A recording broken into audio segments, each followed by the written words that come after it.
Ada bocoran dari nasabah yang gagal bayar di 29 pinjol legal ini, katanya tidak pernah didatangi DC lapangan.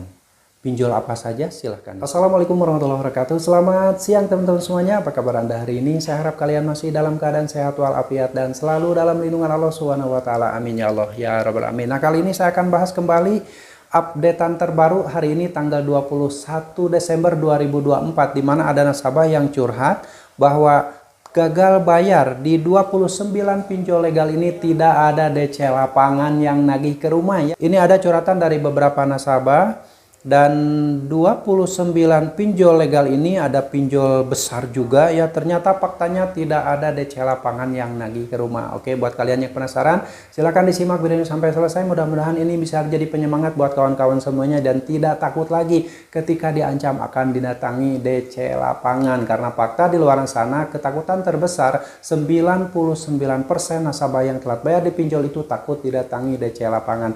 Tapi sebelum saya bahas lebih lanjut, saya ucapkan terima kasih banyak buat kawan-kawan yang sampai saat ini selalu mensupport channel ini, selalu menantikan setiap video yang saya publikasikan setiap harinya. Saya doakan semoga kalian diberi kesehatan, diberi keberkahan, dan diberi kemudahan segala sesuatunya oleh Allah Subhanahu wa taala. Amin ya Allah ya rabbal alamin. Dan tidak lupa saya ucapkan selamat buat kawan-kawan yang saat ini sudah memutuskan gagal bayar di pinjol, karena fakta orang-orang yang gagal bayar di pinjol hidupnya lebih baik dibandingkan dengan orang-orang yang saat ini masih merawat pinjol, masih rajin membayar pinjol, setiap hari pusing, setiap hari stres karena mikirin jatuh tempo dan penagihan dari DC pinjaman online.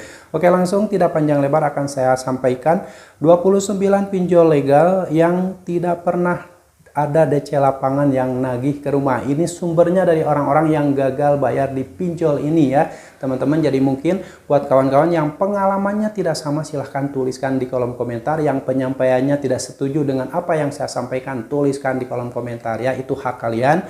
Oke, yang pertama adalah pinjol legal Samir. Nah, Samir ini katanya ketika telat bayar di Samir ini sampai ada yang telat bayar 1 tahun, ada yang 5 bulan, ada yang 8 bulan, ini tidak ada DC lapangan yang datang ke rumah. Selanjutnya ada Kredinesia. Nah, Kredinesia ini tidak ada DC lapangan yang nagih ke rumah. Lalu ada pinjol legal Julo. Julo juga tidak ada DC lapangan atau file kolektor yang nagih ke rumah. Selanjutnya ada Pinjamin. Nah, Pinjamin ini awalnya adalah Pinjam Win-Win dan sekarang sudah berganti nama menjadi Pinjamin dan tidak ada DC lapangan yang nagih ke rumah.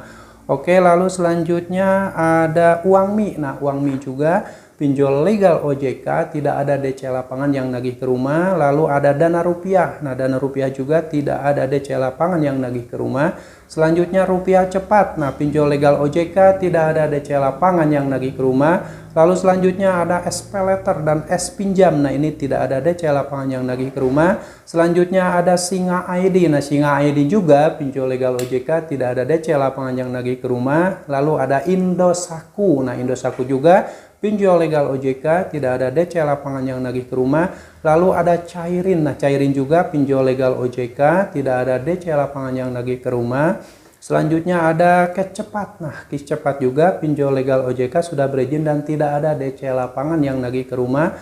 Lalu ada Dana Bijak. Nah, Dana Bijak juga pinjol legal OJK, tidak ada DC lapangan yang nagih ke rumah. Selanjutnya ada Ipoji. Ipoji juga pinjol legal OJK, tidak ada DC lapangan yang nagih ke rumah. Lalu ada Pinplus. Nah, Pinplus juga pinjol legal OJK, tidak ada DC lapangan yang nagih ke rumah. Selanjutnya ada Pinjam Gampang. Nah, Pinjam Gampang juga pinjol legal OJK, tidak ada DC lapangan yang nagih ke rumah.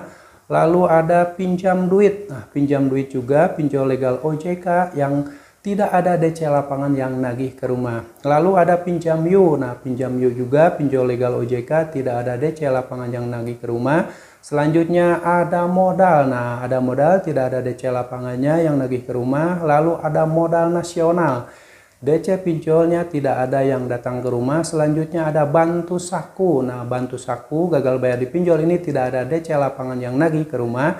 Selanjutnya ada Mowcash. Nah, Mowcash juga pinjol legal OJK, member Astra Group, tidak ada DC lapangan yang nagih ke rumah. Lalu ada Klik Kami. Nah, Klik Kami juga pinjol legal OJK, tidak ada DC lapangan yang nagih ke rumah. Selanjutnya ada Isi Cash. Nah, Isi Cash juga pinjol legal OJK, tidak ada DC lapangan yang nagih ke rumah.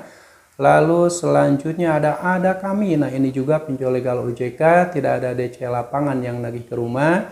Lalu selanjutnya ada Pundi. Nah, ada Pundi juga pinjol legal OJK, tidak ada DC lapangan yang nagih ke rumah. Selanjutnya ada Uku juga tidak ada DC lapangan yang nagih ke rumah. Selanjutnya ada Uatas juga pinjol legal OJK, tidak ada DC lapangan nagih ke rumah. Lalu ada 360 Kredi. Nah, ini juga pinjol legal OJK, tidak ada DC lapangan yang nagih ke rumah. Itulah teman-teman.